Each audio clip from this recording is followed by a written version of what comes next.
Hi there, sports fans.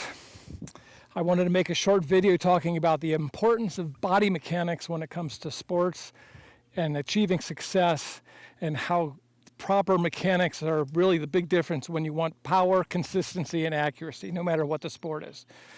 So I wanted to go through baseball and football and hockey, golf, and ultimately, ultimate Frisbee and the body mechanics, and how the body mechanics and ultimate are strangely different, to say the least. So here's golf, my 2-iron. Jack has got a really beautiful golf swing, I'm not going to lie. All right, what's happening with the golf swing? Maybe I should just do it this way for a second, and then you tell me, what do all these things have in common? Baseball, right? Closed hips, bam. I know you guys have all seen these before, but maybe if I put them all together, you'll see the common framework. Pardon the pun, because the body's kind of a frame. Baseball is my hockey stick. It's my old Billy Baru putter. But if you want to hit a slap shot, and I think Johnny Monks is a hockey player, he'll appreciate this. And you got to do this on ice skates. You have to be balanced in hockey, or you're going to land on your ass. But slap shot. That probably sucked, but you get the idea. Football. Same thing. Just look at the similarities, and what do all of these throwing motions have in common?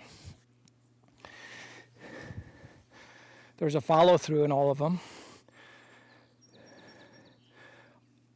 I would argue that at the core, literally at your core, the hips are the most important part of the whole body mechanics. It's the most consistent thing with all of them. You've got different arm motions, leg motions, but with your hips, you're getting all your drive, your power, your consistency, your accuracy.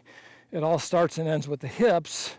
Speaking of starting and ending, all of these start with sort of a hip closing or a hip tightening, like coiling of a snake, and then opening up. And that's where you're getting your power, consistency, accuracy from. The throw is just a byproduct of all that happening. So, you take a look at this. Where does this end up? All right? Where do you end up when you throw a flick? Where's the windup? If you look at Paul Macbeth, he's a little bit of a Happy Gilmore. He steps into it, but he puts the left foot forward, and the hip comes through as part of the swing. And on the follow-through, you've got the right foot coming forward. In ultimate Frisbee, it's backwards. You follow through first, and then you throw with all arm. Yes? No? Maybe so?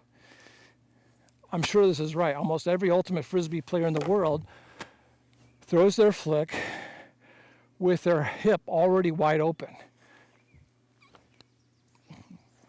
And they'll say to me, well, Frank, how am I going to get around the marker if I throw? For me, I'm adamant about this.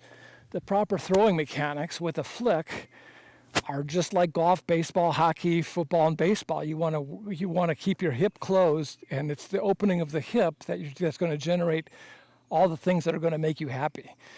Consistency, accuracy, power, distance, range, flexibility.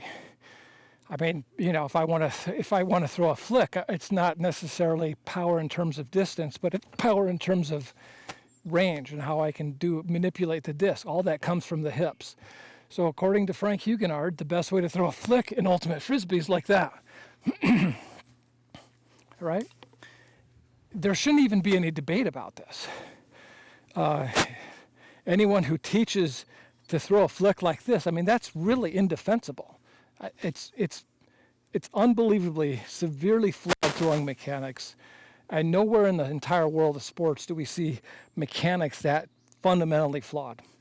It's crazy, and you call me crazy. So people ask me, well, Frank, what about the marker? And I said, what about the marker? You're telling me that in a sport that has an overwhelming offensive advantage given to the team with the disc over the defense, that you can't come up with a system that allows you to not compromise your throwing mechanics because the defense is dictating tempo? Does that make sense? It doesn't make any sense at all.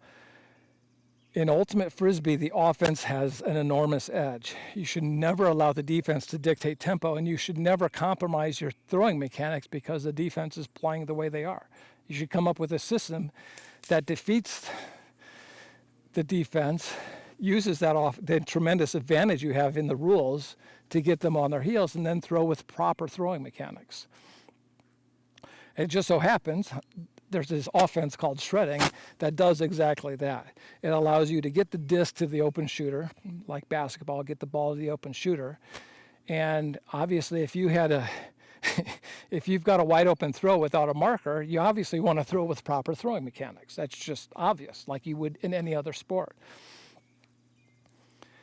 What we're seeing with people who teach you how to throw with your foot forward in what should be the follow-through. I mean, that's where Paul Macbeth is on his follow-through. That's where ultimate Frisbee players start. So let's look at the follow-through in golf. All right, let's start here in golf and try to swing the golf club. There's no hips. Could you do that? Sure, if you had to. But that's not how you're taught. Baseball. What does a baseball throw look like if you're going to throw from the follow-through? You step out like this. What does that look like? I think you all know what that looks like. I'm not going to lie. Baseball. Where's the follow-through? You know, it's all the same. You're canceling out the biggest part of your core throwing reservoir of power in your hips by teaching people to throw that way. And I would like to close with this one comment about, and this is a little more esoteric, of why you should never do this, why you should never step out. And the primary reason to me why you should never step out like this to throw a flick is because the second you step out like this, you've taken yourself out of the triple threat position. So what is the triple threat position? It's from basketball. It's 100 years old. It's been true in every game, at every level, in every point, in any offensive set against any defensive alignment through time immemorial. It's always true. It's a principle. It's always the same thing with ultimate Frisbee. It's always true. Most people don't understand it for what it is. And when you do understand it, you're going to want to scrub the internet of all videos from the last 50 years because you'll see. So with the triple threat, there's dribble, drive, penetration, which the threat isn't, you don't get the leverage from dribbling as much as you get the leverage from the threat that you can dribble, if that makes sense. I mean, the moment you plant into the defense's head, if I go into a game and they know I can dribble, I don't have to dribble once the entire game. All I have to do is show them I can dribble, and I present that threat. That's really where the leverage comes from in the triple threat principle. It's letting the defense know that they know that you can do what you want, when you want, how you want, and there's nothing they can do to stop it. That's what the triple threat principle gives you. And when you step out like this, I can't dribble like this. Plus, the second you do this to me, I'm going to come up, just like in basketball, when you pick up the dribble and you take yourself out of the triple threat principle, the defense is going to tighten down on you. Same thing in ultimate. So the second you are doing this, and the other two threats in ultimate are throwing for a score, which is a distinctly different threat. Again, it's not the play itself that's the threat, it's the perceived, it's what you have to defend against, what you have to guard against as a defense. And we all know players, maybe Ben Yott or Jimmy Mickle or some other guys who, when they get the disc, their first look is end zone. That's a distinctly different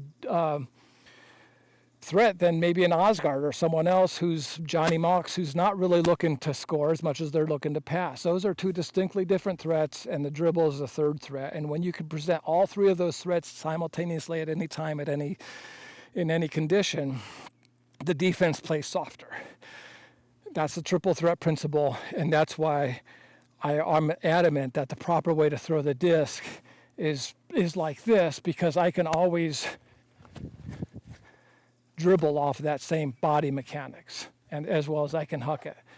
I hope all that makes sense. I'm just trying to share what I know, and what I know is that for whatever reason, Ultimate Frisbee has cultivated a system of a framework of systemic mediocrity. I mean, no player in the world should be teaching anybody to throw a flick like this. That's just crazy. Period. Full stop. Thank you very kindly.